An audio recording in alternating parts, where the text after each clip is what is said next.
Listeners, have you thought about this? That the most thoughtful person in the room is often the quietest one. The person whose work is genuinely, that's the key word, brilliant, is often not the one advocating for themselves every time. And somewhere along the way, we built a working world that rewards the loudest voice over the deepest thinker, which means a lot of capable, kind, deeply talented people are sitting in meetings right now, feeling invisible and assuming that this is how it is. The only way out is to become someone they're not. And today's conversation, listeners, is going to be very interesting because it is for everyone who has ever worked if they wondered if they need to fundamentally change who they are just to get noticed at work. We are going to talk about visibility, authenticity, and what it actually takes to be seen and promoted as an introvert without burning yourself out trying to perform extroversion. And to help me with this conversation, I'm joined by Ulrike Seminati. She's spent nearly 3 decades inside corporate communications, leadership development, and executive coaching. And she works specifically with introverted professionals who actually want to rise without losing themselves in the process. So, Ulrike, welcome to Healthy Mind, Healthy Life. So glad to have you here. I'm very honored to be here and looking forward very much to our conversation. Absolutely, absolutely.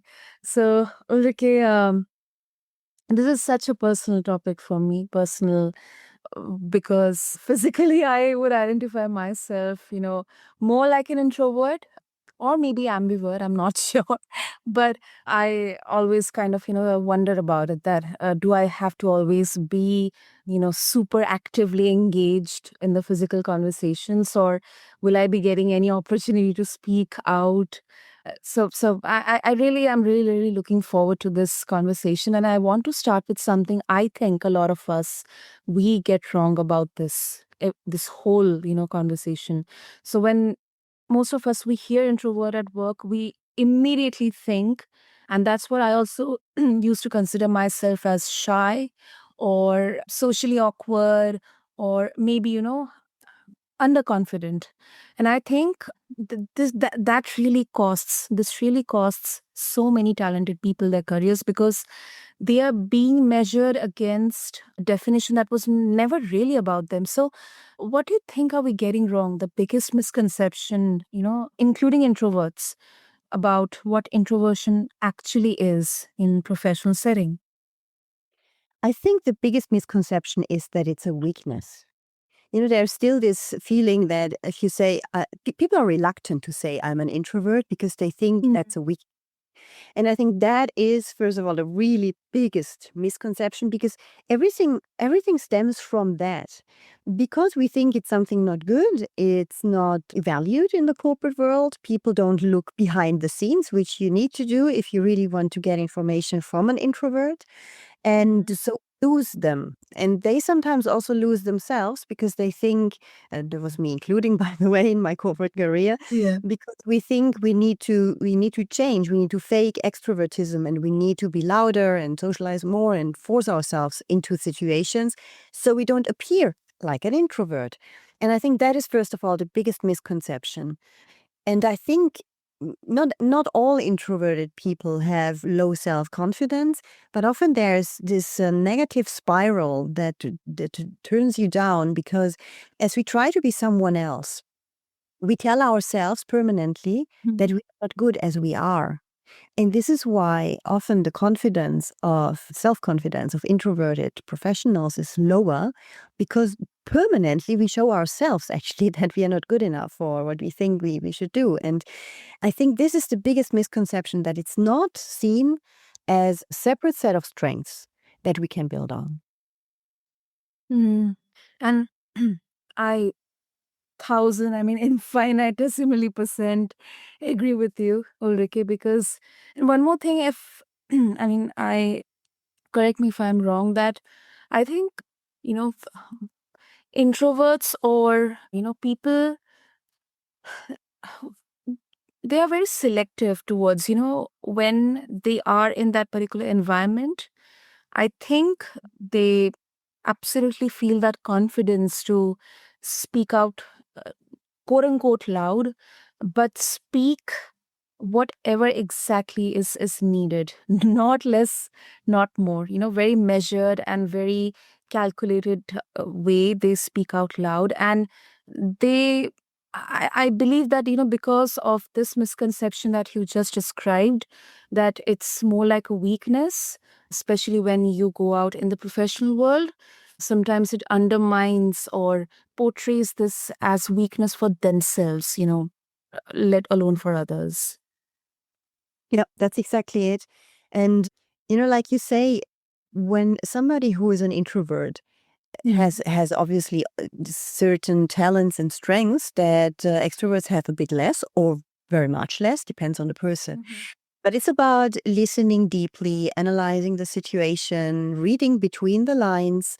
Introverts often in a meeting, they see what extroverts miss because they speak all the time, so they can't listen at the same time. Introverts observe, so they see the faces, they see the emotional reactions of people. They actually feel really what's going on. They are much more aware of dynamics of a team, for example, because they can just see and feel it because they observe. And like you say, when an introvert is, how to say, assertive enough and not ruminating too much, they will say very grounded things. They will say things with meat on the bone because they have reflected on it, because there's really something important to say. And they only say it when it's important.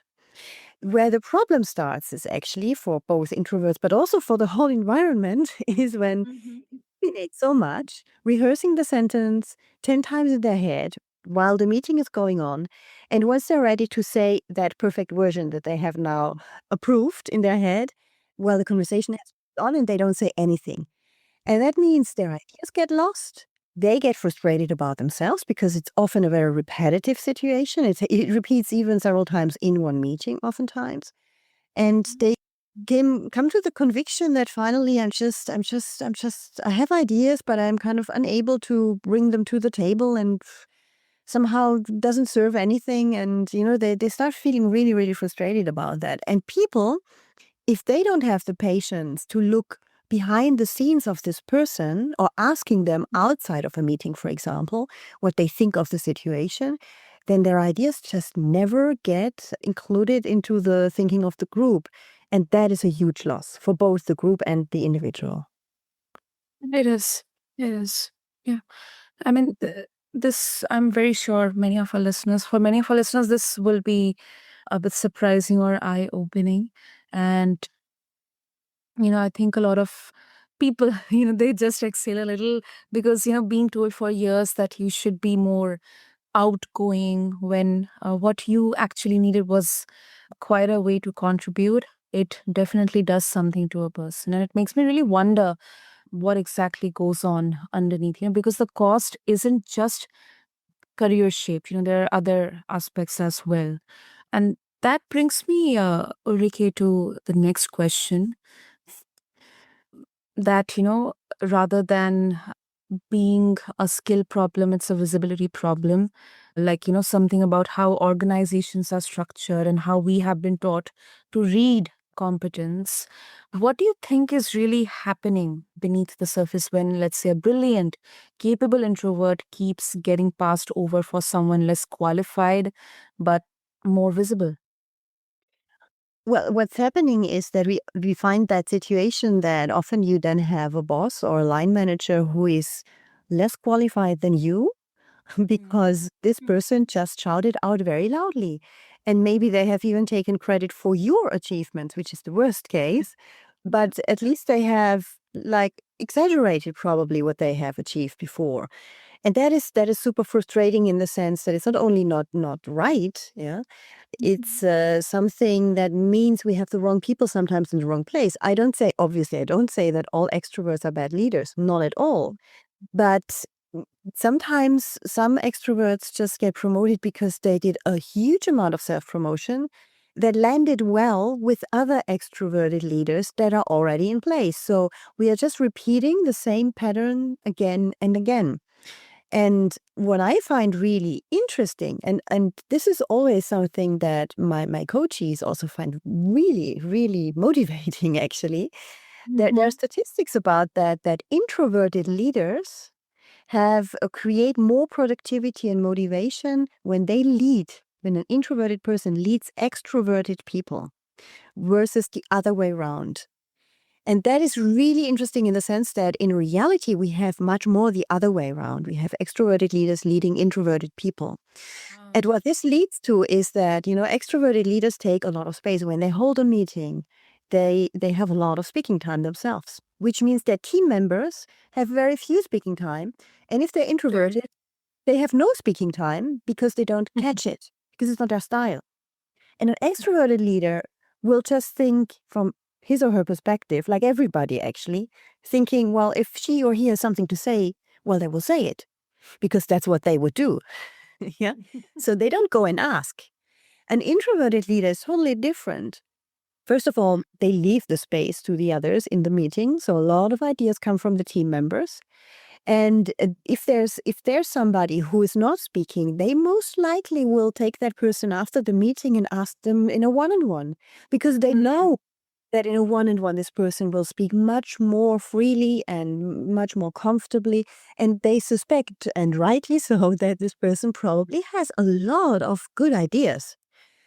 And that's why an introverted can be a fantastic leader, create amazing results, and often people underestimate this within themselves if they're introverted because they see the opposite model all the time. And I think this is a huge misconception that we have out there. And I would really love to break that cycle or help people break that cycle, that it's always the same pattern that repeats, to turn it into something that is just more balanced, that we have introverted and extroverted leaders out there because they can come with a different perspective to the table and lead just as a leadership team also in a different way. And we can see examples out there, plenty of examples, and I mean, we definitely need more and more introverts as leaders, and I'm not just blindly advocating or doing anything like that, but if if for the benefit of doubt, if the research is also supporting that, we definitely believe that introverts, and I think unfortunately it starts from themselves, because once they realize that how much this quote unquote weakness as it is portrayed, it can be it can be leveraged as their superpower or their strength, especially when you are considering a leadership position. I believe that's a brilliant first step towards removing and breaking this myth or this misconception that being an introvert, especially when you are getting considered for a leadership position, it's going to be a weakness. No, it is not. You don't have to completely change yourself and shift towards extroversion to become a good leader. Yes, I fully agree. And the very first step is really, like you say, embracing the fact that you're an introvert and liking it. Liking the fact that you're like that. Liking the, because you like certainly also other introverts. Because they're you like them because they're more thoughtful. They say things that have a profound meaning, or for whatever reasons, but you like them. So there are many people who like your introvert style too. The thing is that we first of all have to acknowledge ourselves for that and say, okay, what is different with me? When I go to a networking event, I hate being there. First of all, okay, Ah, same here. everybody speaking about, their, I don't know what they did over the weekend, and also their professional achievements and this and that. And you think like, oh my God, who's interested in all of that? Yeah, often we think this. But, but instead of then thinking, oh, I should do that too, because, I haven't said anything yet and everybody's talking and I'm just standing there, use it. Like you say it, like I said, see what superpower is in this, because you can just use it very deliberately once, not because you have to, but because you want to observe the situation, to really understand the dynamics in the team and between the people, because you see who has conflict with who is jealous about what, who you see all of that. And using that, first of all, as a strength, like I see the full landscape and I don't force myself to be superficial. No, I take this information. What can I do maybe with this information at the end? Because you might want to create an ally in the team with you where you see this person also. I know that they have ideas, and you might think, oh, I haven't spoken to them because they're not the ones who get loud and who will promote me. Maybe not, yes, but they have fantastic ideas. With other introverts. And just going with intention into situations, not with the intent, that is a huge shift, not with the intent to be like the extroverts or like all of those who fake extrovertism, because a lot do that, naturally. Not with that intention, forget about that, but set yourself a goal that makes sense to you. For example, in a network event, you could say, I don't need to participate in the conversation as if I was an extrovert, putting funny comments here and there and dropping whatever, what you can say. No, I go there with the intent to have one meaningful conversation. Maybe even you say one meaningful conversation with this person. And I just want to have a good exchange, something that is a more profound. Think about a question you want to ask that person so that you get right away into a discussion that has some sense, that is not just superficial. And you have this one meaningful conversation. And, believe me, the whole clutter, this whole noise that is out there is forgotten afterwards. But the person you had this meaningful conversation with will not forget that conversation. And seeing that as a strength, I do one thing with intent that fits to me and that lasts. And I can build on this with other one intentions, not 10 or 20. That really builds credibility. And that gives you this famous visibility over time, but in a very calm and structured way.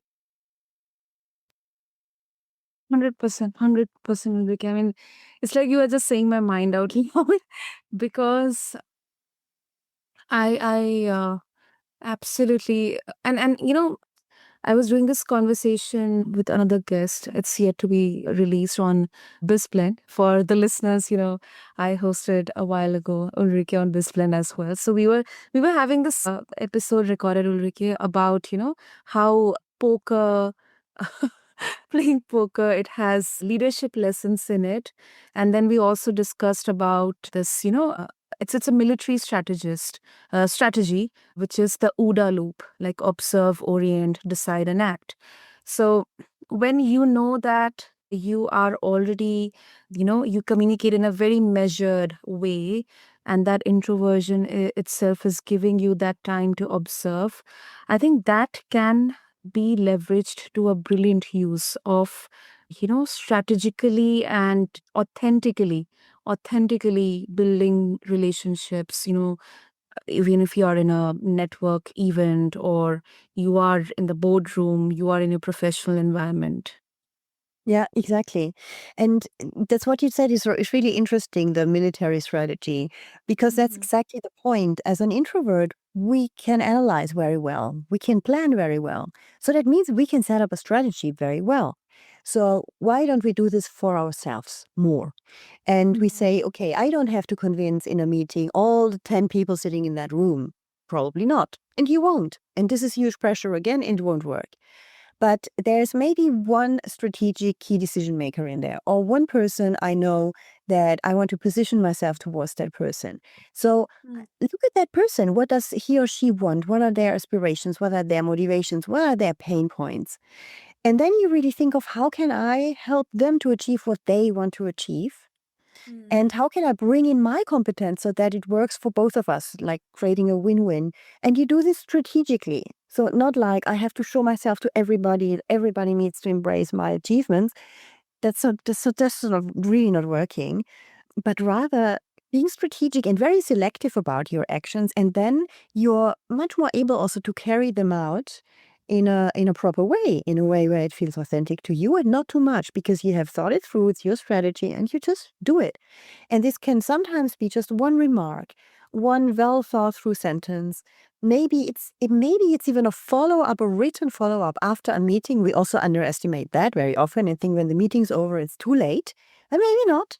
Maybe a follow up to one of the key stakeholders with a next action that you will take, to announce this in an email, which is much more an introvert friendly way to do this. Yeah. Then also solution. So thinking about single steps, but they are strategic and they have weight instead of trying to do the mass conviction method, like we can maybe call it. True, that is true. And before we wrap up, for someone listening right now, Ulrike, who's already just like me, exhausted by trying to be more outgoing because I don't have a single clue how to, in fact, just as you said, Ulrike, I mean, how do I behave like that particular person? They are so outgoing, they're so, gelling very well. What is the very first thing that, many of our listeners, who are identifying themselves in this right now, they can do this week, something small enough to actually try.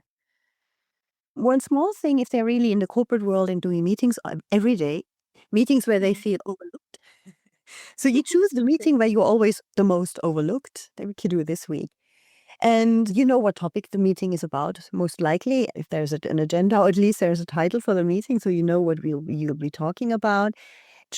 Prepare for yourself already one sentence you want to say. Like one key opportunity I see here is this or that, or one key risk that I see is XYZ, or something. Something where you have thought through before, where you have used all the knowledge that you have about this topic, and you prepare it before. And that will help you so that you don't have to rehearse that sentence all the time in your head in the meeting because you have something on your hand. Like, if you're in an online meeting, you can even write 3 or 4 versions of something down. Still, you have to say it at some point. But, don't in that one meeting, stop trying to contribute whenever you can, because then you don't, because it moves on, it moves on, moves on, and nothing happens for you. But wait for the opportunity to speak about this one thing that you have prepared, and then you say it. And you try how that feels and how that works. And it's just the very first step to have a more controlled way of contributing, which feels much safer usually. And from this, you can really start, building more presence and more visibility without being the one ever. Actually, you don't need to, without being ever the one who says all the time, every 2 seconds a sentence. That's not necessary. But if you say something that is more grounded, or something that has some substance, then people, if you do that more often, even if it's just one time you speak up in a meeting and not more, but you say something with substance, people will start realizing when you speak, you say something with substance. You better listen. Yeah. Yeah. And that is actually the thing, yeah. So that is one thing that I would start with. Actually, it's probably the easiest one. Mm, mm. I mean, relief to hear because it is not asking introverts to do any kind of overhaul or for a huge, change or this completely new version of yourself, but it's working with who you already are, just Yes. more strategically. Yes, exactly. That's exactly the idea. Because I've created this online course which I just launched now, Mm. because all the courses out there are you to become an extrovert, roughly. So, or to adapt extroverted behavior.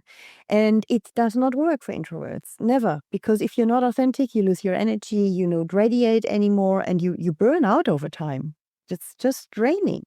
And it's the opposite of what you want. So I think it's super important to learn how to be more visible and valued without compromising who you are, by building on these strengths, by building on your listening strengths, by building on your analytical strengths, by building on your planning capacity, on the strategic thinking that you have, and using things wisely instead of just being loud and instead of putting pressure on you being all the time on. Yeah. And being rather, you can stay in the background, but still be someone who's the go-to person at the end for many critical questions, for many in-depth problems, because people understand that, wow, this person has substance, and I like to work with them because they deliver. But you must do some little things, let's say, to make it visible. Yeah. without dragging, without bragging, without over promoting yourself and these kind of things, which I also know that doesn't work. It feels completely inauthentic. But Yeah. again, it's always really about finding a few small things. Less is more, really. I think probably that's the one thing to retain is that less Mhm. is more. And on this less, you go deep. Yeah, roughly. Mm. That's the overall strategy. That's very well summarized, Ulrike. I think, listeners, we are, this is perfectly concluded episode on Healthy Mind, Healthy Life. And before we wrap up, Ulrike, if our listeners, they would like to, connect with you, keep working, with what you teach, where can they, find you? Yeah, I think the easiest is to go on LinkedIn because you find my name very easily. To go on LinkedIn, and on LinkedIn, you can click on visit my website, or on any post that I do, you can also click on visit my website, which is under my name. And there you get to a free training. And this free training is really about being seen, valued, and promoted without compromising who you are. And it's 50 minutes piece actually, where you will learn a lot of strategies, how to be more visible, how to speak up in meetings your way, yeah, how to network differently, how to self-promote differently, how also to resource yourself differently, which is also a very important point for introverts because we don't resource enough at all, or not our way, at least of the Mm. day. And that is also a stretch, which we often completely underestimate and don't know why we feel so drained in the evening or at the weekends. So, yeah, join this free masterclass whenever you want. It's there. And I would be really happy to see you there one day. That's really great. And listeners, to make that easier, I'll have all the links mentioned in the show notes. So I invite all of you to check out Ulrike's website and check out her masterclass. And Ulrike, thank you so much because this has been a very, honestly, an episode, such a relief to hear, first of all, for many introverts out there who are listening. And secondly, practical and doable. And, of course, as you perfectly concluded, less is more. So thank you so much. Thank you very much for having me. And to whoever listening right now, maybe between meetings, maybe you are on a walk after a long day, I just want to say this. If you have spent years feeling like you have to shrink, or you have to perform or pretend to be louder than you are just to belong to work, the world doesn't need more performance. It's already a lot of there. It needs more of you. The real you showing up consistently and on purpose. You're not broken for being thoughtful. You're not behind for being quiet. You're just waiting for a version of success that fits you, who you actually are. And you are allowed to build that.